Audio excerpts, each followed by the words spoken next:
over the country, neighbours are at each other's throats. These Leylandi are planted by bullies.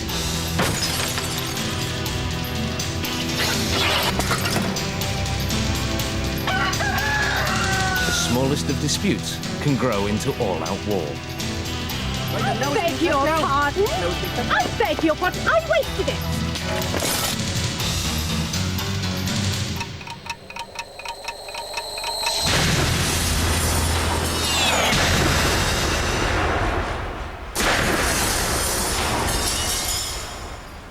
In the original Neighbours from Hell documentary, we met John and Brenda Laws, who bought an idyllic cottage in Herefordshire.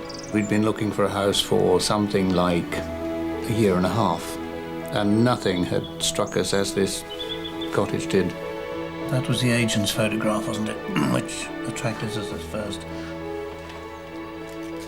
It was filled with light, even in the autumn time, even in November, full of light from every aspect. And every room was enhanced with this wonderful light. I think all the photographs are evidence of that.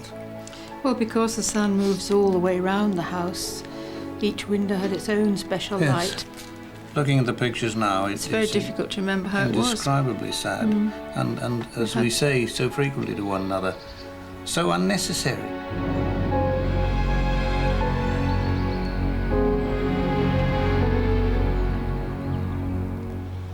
The Laws had purchased the cottage from Andrew Foley, a member of one of Herefordshire's oldest and most prominent families. We were told by the agent that Mr. Foley was a man of his word, and those are the words the agent used. Strict but fair. Strict but fair. It was not until we'd been here 3 or 4 years that we began to learn things about him that were a little disturbing. The hedge was actually planted in January '91. I suddenly heard this scraping outside and I looked out of the window and saw a man planting these foot-high Leylandi in a sort of staggered double row, 8 feet from the house. I didn't need to measure it. I knew it would be 8 feet from the house because he was planting them on Andrew Foley's orders. And we knew then in '91 what his intention was. It enhances his likelihood of repurchasing the property at a knockdown price, a price which in modern market terms is absolutely ludicrous. Actually living in the cottage with both of us retired, we are here, of course, most of the day. And on dark days like this, it is particularly depressing. It covers 5 living room windows, 2 in the sitting room, 2 in here and 1 in the kitchen. And so it's very difficult to escape. It is like being entombed. It feels precisely that. It's an entombment, it is. It's dark and it's close and it's growing by the day and it moves in the wind. A brick wall or a fence is put, it doesn't grow, it doesn't give out roots, but this is living day by day, and the evil seems to live in it. The more it grows, the less the house is worth, and the evil is literally all around us. In July 1997, on the morning of the first showing of the documentary, a camera crew confronted Andrew Foley outside his house. We're from GMTV. Will you Could we ask turn you some yourself questions? round back onto the public road? Mr. Foley, we're from GMTV. We'd just like to ask you some questions. Will you please get yourself back on the public road? Could you please tell us why you're making life hell for your neighbours across the way? Will you please get yourself back on the public road? You have no business to be here. You're not an invitee. You're simply trespassing. Will you turn yourself back on the public road and stay there? Would you like to answer any of our questions, Mr. Foley, or not? Recently, we went back to see John and Brenda Laws. 7 years on, the trees had grown above roof height, and worse still, in the last year, cracks had appeared in the walls of their cottage. The Laws are convinced that the roots of the Leylandi hedge are causing this latest problem, but Andrew Foley disputes their claim. For John and Brenda, the years of anguish have taken their toll. If something is spoiled for you that you thought you had bought in this case, and you thought you had, and we did think we had this house for the rest of our lives, It's something you can't quantify, and you can't sort of measure. You can't compare and it can't be made your good. health either. No. It cannot be made good. It's like a lost childhood, you know. It's very sad. Angered by what they saw as an unwarranted attack on their home, the Laws saw no end to their dark nightmare. But then came a surprise breakthrough. We woke up on Sunday morning, 8:15, hearing this huge noise in the walled garden, and it was a huge circular saw, just savagely lopping about 8 feet from the hedge, all the way around both walls. There was no notice of it coming. It just arrived that morning. When it was all over, I came out to see whether any general maintenance was required, and discovered this had been left literally as it had been cut. And as you can see, it's quite a monstrous piece. I would guess something in the order of 10 feet. And so if I were to lift that piece and put it on the top of one of these, it would give you some idea of the height of the 92 trees, 8 feet from our windows, that we had to live with for approaching 3 years. These Leylandi are planted by bullies. They are planted to bring distress to people, and as I said, a lot of them are very old and single, and it isn't right. The ideal solution would be to set, as is the case in Germany and France, the height at 1.5 metres high and 1.2 wide. Now, this wouldn't address the problem of the root damage, but it would at least place some sort of limit as to what height they can be allowed to grow. According to a recent survey, Wales is the friendliest place in Britain. But in some neighbourhoods, relations are far from amicable. Trefethin, near Pontypool, South Wales. Here, the residents of the links are split over the issue of pedestrian access to the fields at the end of their once peaceful cul-de-sac. On one side is Mr. Morris. It has been used as a right-of-way, but it has never been officially a right-of-way. On the other, Mrs. Loxley and friends. It isn't just the people at the links that use this, we're talking about the whole community. In November 1997, Mr. Morris persuaded the council to erect a steel fence, blocking off the locals' regular shortcut to the fields. I think we would still have a quiet, friendly road were it not for him. He has campaigned as a little crusader. More dogs mess there. The Loxleys and their friends have used the shortcut for many years. We've always used it for walking ever since we moved in here. With their way now barred, the alternative is a walk of several hundred yards to the official gate. But it was the lack of consultation by the council that angered some of the residents. I come home from school one day and find a fence there. And what annoys me is the thought that the people wasn't consulted. I don't know, but as far as I was aware, they knew of the meeting as well. There wasn't many of us, but there were a few of us at that time. Mr. Morris has many reasons for wanting the access blocked. There's a council estate opposite, and this has been the problem for many years. They come through, gangs of them, throwing stones down at the houses. They get their golf irons and they just get a stone and they whip it out at the house.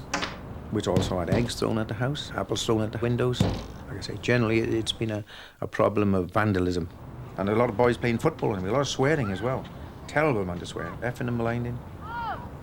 Oh, Mr. Morris doesn't like animals, he doesn't like dogs, and he does most definitely object to dogs. Well, I think it's shocking. The dogs and the mess they make around here. Not a lot there. Are they all along here? Another lot here, yeah. Yeah. Oh, we gone past. Sorry. All right. Mr. Morris keeps in close contact with neighbours who have experienced problems, including his friend Cyril. That's the window that they think they threw a brick through there, they did. Glass everywhere. A bucket of video, everything up they did.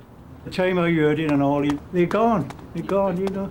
Shortly after the fence was erected, disgruntled but anonymous residents began a campaign against those they thought responsible.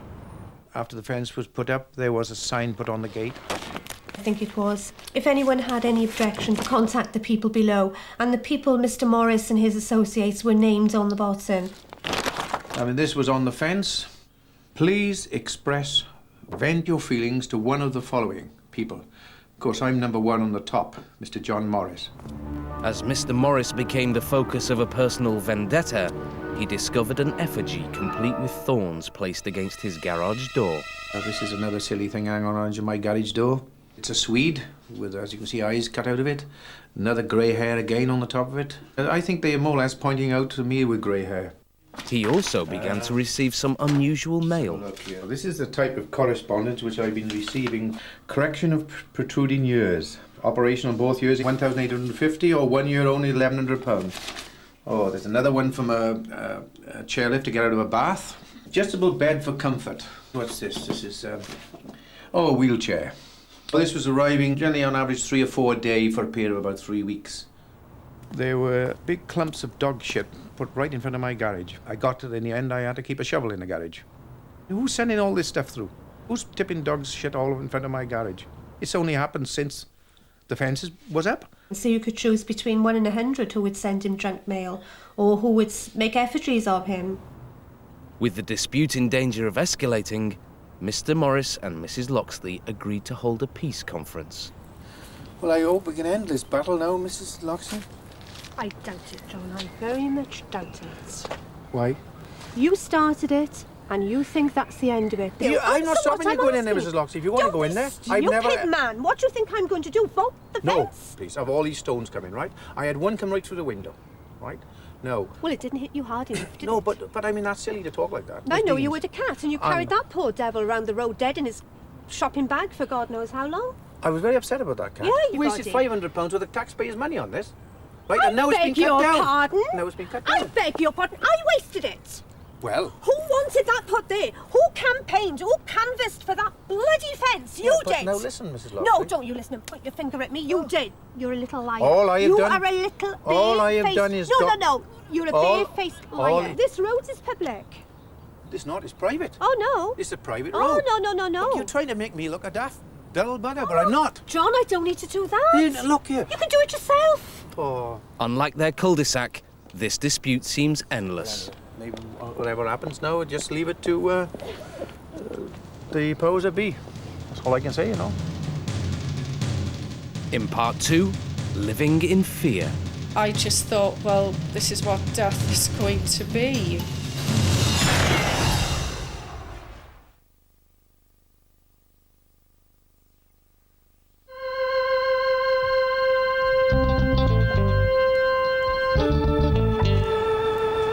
People need to relax, slow down and relax. I never see a pineapple and a grapefruit rush yet. I give you a mango and mandarin. Would you like to try A's secret weapon? Why a nice-looking fella like you hasn't got a girlfriend? Too busy. I like a man in uniform, you see. Did you see that man running and rushing? What happened? You lost your Caribbean movement? Oh, Lilt, you know, make you got a warm heart. I always have a warm heart. Ronseal floor varnish. Easy to apply and makes wooden floors beautiful and tough. Ronseal floor varnish. It does exactly what it says on the tin. He's discriminated against because he's a victim of crime. He's discriminated against because he drives a powerful car. For an open-minded view of car insurance, call Swinton on 0800 600 700. Viennetta brings orange and chocolate together to indulge your senses. Viennetta orange chocolate, new from Walls.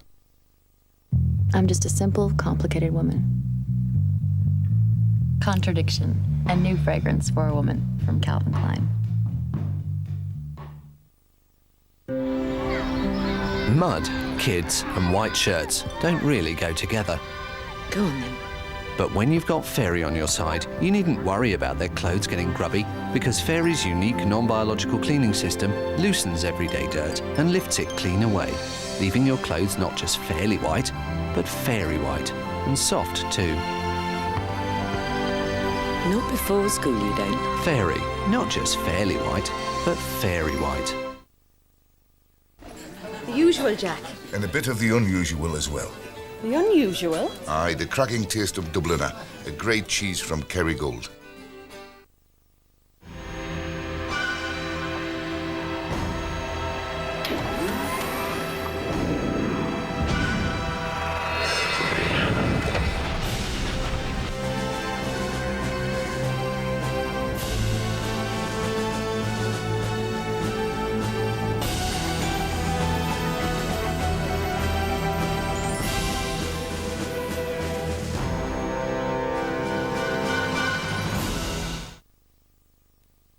From the author of Jurassic Park, Dustin Hoffman, Sharon Stone, Samuel L. Jackson, a Barry Levinson film, Sphere.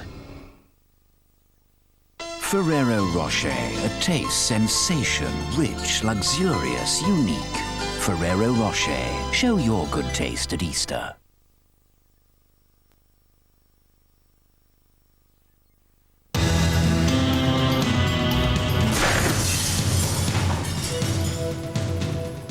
Not all neighbourhood battles are territorial disputes or personal rivalries. In the picturesque Vale of Llangollen, the village of Cefn Mawr nestles beside the meandering River Dee. At the heart of the village lies the Flexis chemical plant. It's owned by Monsanto, one of the world's biggest producers of herbicides and a leading biotech company. With the plant producing industrial chemicals 24 hours a day, 52 weeks of the year, the residents feel that the factory really is a neighbour from hell. I feel very vulnerable having a chemical plant as a neighbour. I don't see how anybody can justify continuing such a dangerous plant within the vicinity of people's houses. Day and night, clouds of something drift across the village. Despite the company's constant reassurances about safety, the villagers aren't convinced. We asked Flexis to participate in this programme. They declined. My first recollection of the factory was when I was 6 years old, and I'd climbed up a tree. I heard a lot of sirens and shouting going on, and my mother and other mothers were running out trying to get the kids into the houses. And when I asked, what was wrong, I was told there's a poison gas cloud coming over, and if we didn't get in, we might be dead.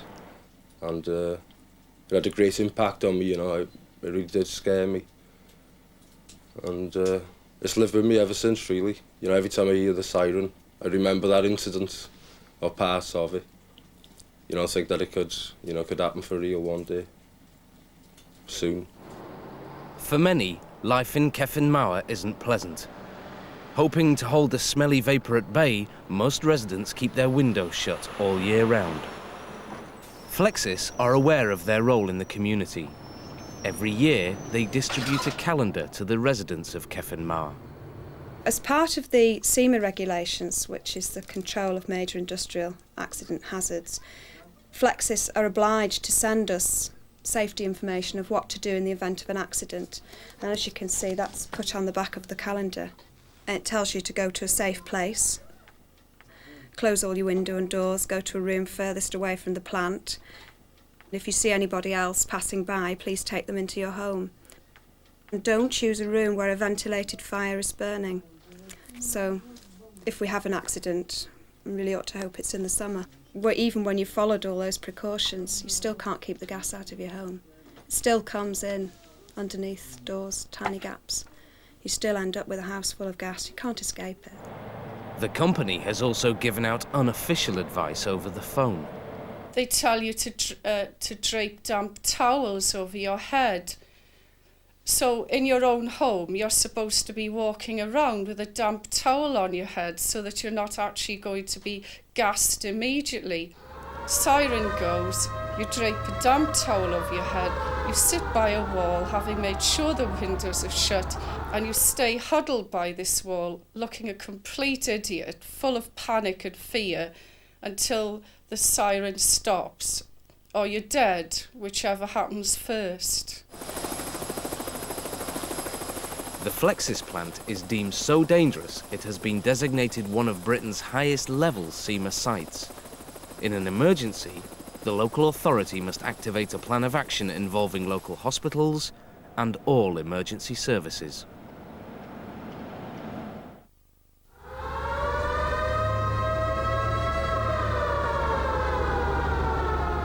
On the night of the 21st of November 1994, the village's worst nightmare came true. The alarm signalled a dangerous release. In fact, it was hydrogen sulfide, a highly toxic gas with a pungent smell of rotten eggs.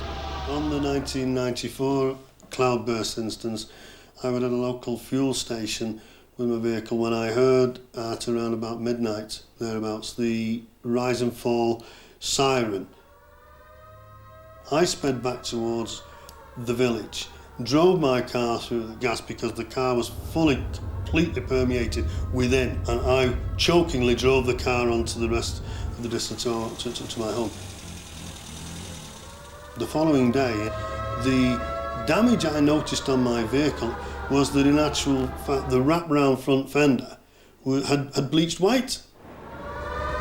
When I woke up in the night, my daughter, she was very, very distressed indeed. The bedroom window was open. I could smell a smell in the house. And Tiki was complaining of her chest, saying, "Mum, I'm sure Monsanto are letting some of their chemicals off because my chest feels poorly." She actually vomited that night. When they got up in the morning, the girls, they both had the runs. I had the runs. My partner had the runs, and we were all feeling very, very poorly. It was as if you were dreaming about the smell, and you woke up and it was actually very real. It was pervading the room. You could actually hardly breathe. And at that point, I was convinced we were actually all going to die. I thought this is where we just go into oblivion. And it was really horrible because you knew that the factory was a potential danger. But this was suddenly reality. And I must admit, I just thought, well, this is what death is going to be. And there was no escape. I suppose in the concentration camps, that's what it felt like. You were in a room that you couldn't really get out of, and you were being gassed, and you could have died. It's hard to describe it. The fear just gripped us. We knew what that meant, the emergency siren, because of the literature we found through the door. So we quickly got dressed. I rushed downstairs, and when we opened the door on the top of the landing, we smelt the gas in the room. It actually come in under the door, and our house was full of hydrogen sulfide gas. So we decided to rescue ourselves and our children.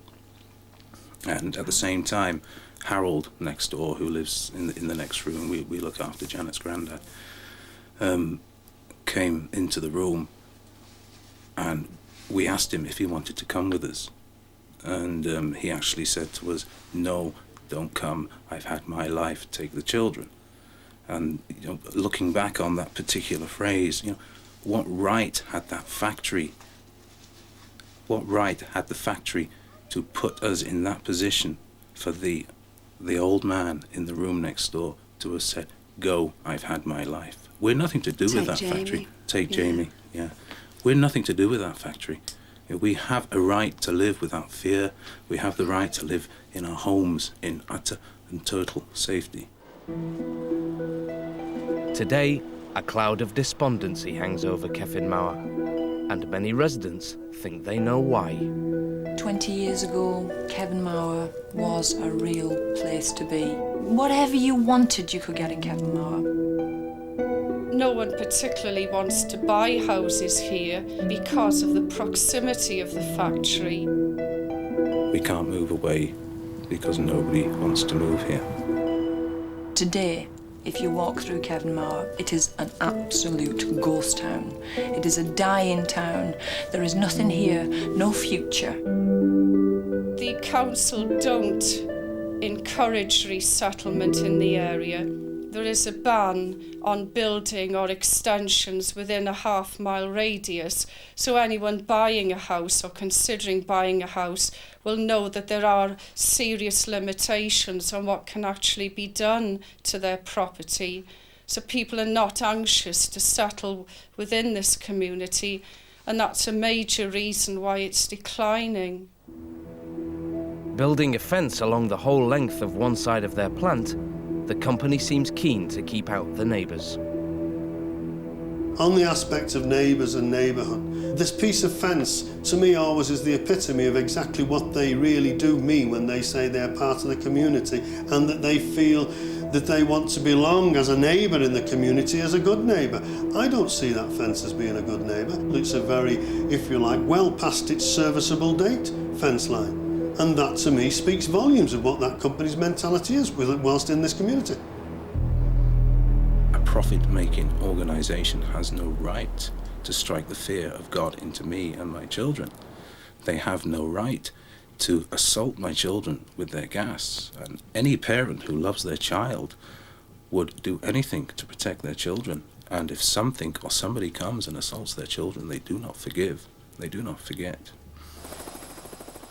As well as Flexis, we also asked the Health and Safety Executive, local MP Martin Jones and Wrexham County Borough Council to participate in this programme.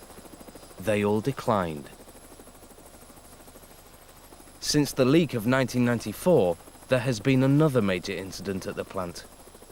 Who knows if the residents of Kevnmar will ever breathe easy. In next week's programme, brotherly loathing. I saw him crossing a crossing and the bus hit him. I just walked by. Conflict over a kettle. I think his wife's Leylandi. I see him. 2 horns and a tail. And racial harassment revisited.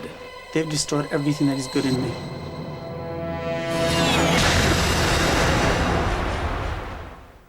Our helpline is open until midnight tonight. For help and advice, call 0121 634 4400. For an information sheet, send a large stamped addressed envelope to Neighbours from Hell, Box 96, Birmingham B1 2JL.